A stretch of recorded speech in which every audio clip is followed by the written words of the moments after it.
Right, this is a question from test number 3 that a student was asking, and I wanted to compare it with questions that came out of the practice test and the question bank.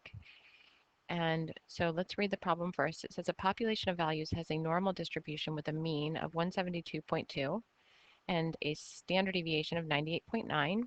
You intend to draw a sample of size n equals 21. Find the probability that a single randomly selected value is less than 194.9. Okay, so to answer this question, you would want to do the probability that x is less than 194.9. So you will use the normal distribution, since it is normal, and it's for a single x value, so we will not need to adjust the standard deviation. So it's pretty straightforward. We're just finding the area to the left of 194.9.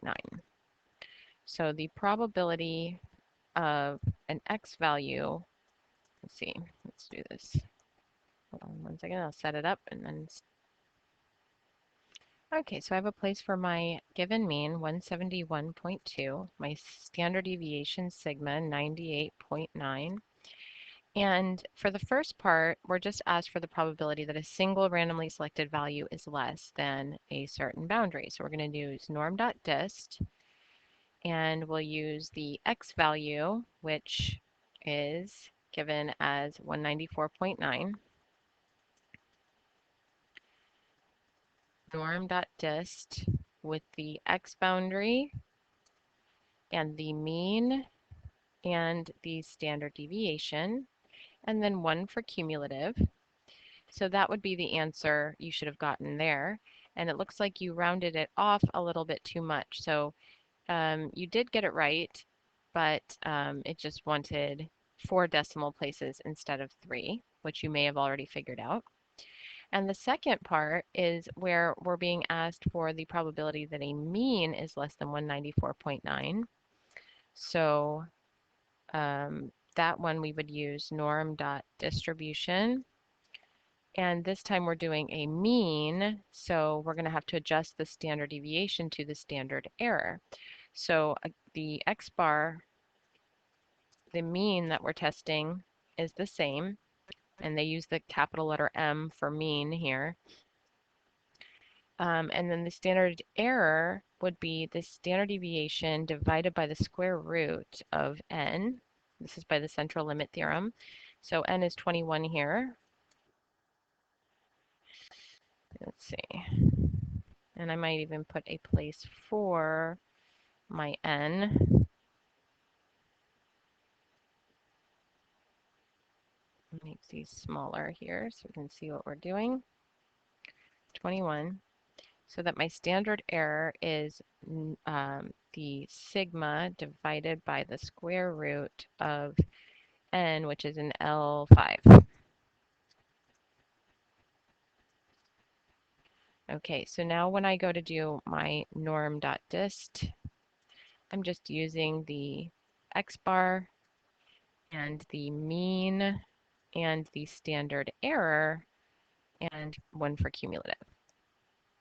Okay, so that was a two-parter, and that question was similar to practice test number 19, where we're asked for the probability that a single child's height would be less than 70.25 inches. So all we would do is change the x bar, 70.25, and the answer would be for the probability of a single x value being less. And less than 70.25 inches. To change also the mean, 56.5, and the standard deviation of 6.3. And then we have the answer 0.985 there. I'll bring this down. Oops.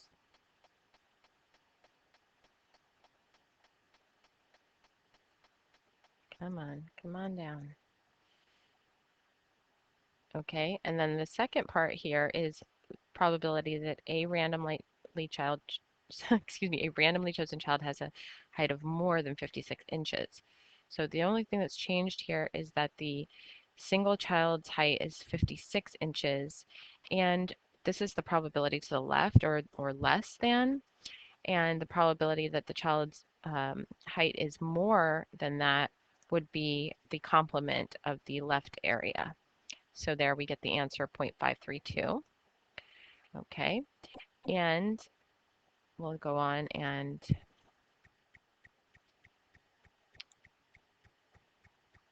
see. Still the same down here. Okay, and now for this one is more like part B of the original test question. It says a manufacturer knows that their items have a normally distributed length with a mean of 6.9 inches and a standard deviation of 0.9 inches with they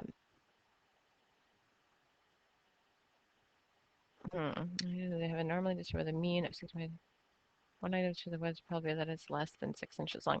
Oh, actually, this isn't. This isn't like part B. This is like part A again, because it's just a single probability that it is less than 6 inches long. So again, this would be a single x value, and so the probability would be norm dot distribution of this x value with this mean and this standard deviation. No need to adjust it because it's only a single value that we're testing for. And then this is 1 minus that. K36, K36.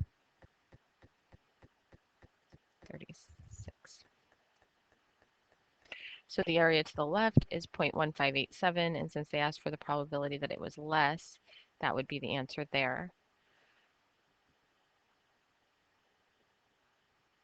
Okay, and here's another question from the question bank, number 32, which has exactly the same format as the test question, where you have part A, where you're finding the probability involving a single x value and a probability involving a sample mean of 17 randomly selected values. So for part A, let's see, we would have probability that x is greater than 230.1. I'll just say x in general. And for part B, greater than 230.1 also. Okay, so except that we are talking about a sample mean being a randomly selected sample mean being less than a specific sample mean. So we have x up here for this one and x bar for this one. Okay, we might even set this up as x, the boundary. So if it's x bar, it would be 230.1 for both of these. But in one case, this is x and this is x bar. All right, so we have, for the probability that it's less, we're going to first need to use the given population mean, 233.6, the given standard deviation, and then the sample size. And for part A, we don't need to do any adjusting. We will just do norm.dist on the x value with a mean of 0 and a standard deviation of 1 for cumulative, and then knowing that my shouldn't be 1. Let me see. Norm.distribution of 230.1 with a mean 0. Oh yeah, because it's not a z-score, so of course I can't do a mean of 0 and a standard deviation of 1. Only z-scores have that. These are non-standardized. So it would be the mean of 233.6 and the standard deviation of 17.8 and 1 for cumulative. Okay, and for the other side, 1 minus that, and so we get our answer 0.578 for part A. And then for part B, we do need the standard error. We need to adjust the standard deviation by dividing by the square root of n. didn't like that. Square root. Oh, I typed in n instead of clicking on 17. All right, so now norm.dist with a mean, with an x bar of 230.1 and a mean of 233.6 and a standard error of 4.3 and 1 for cumulative. And then 1 minus that would be the probability that it is greater.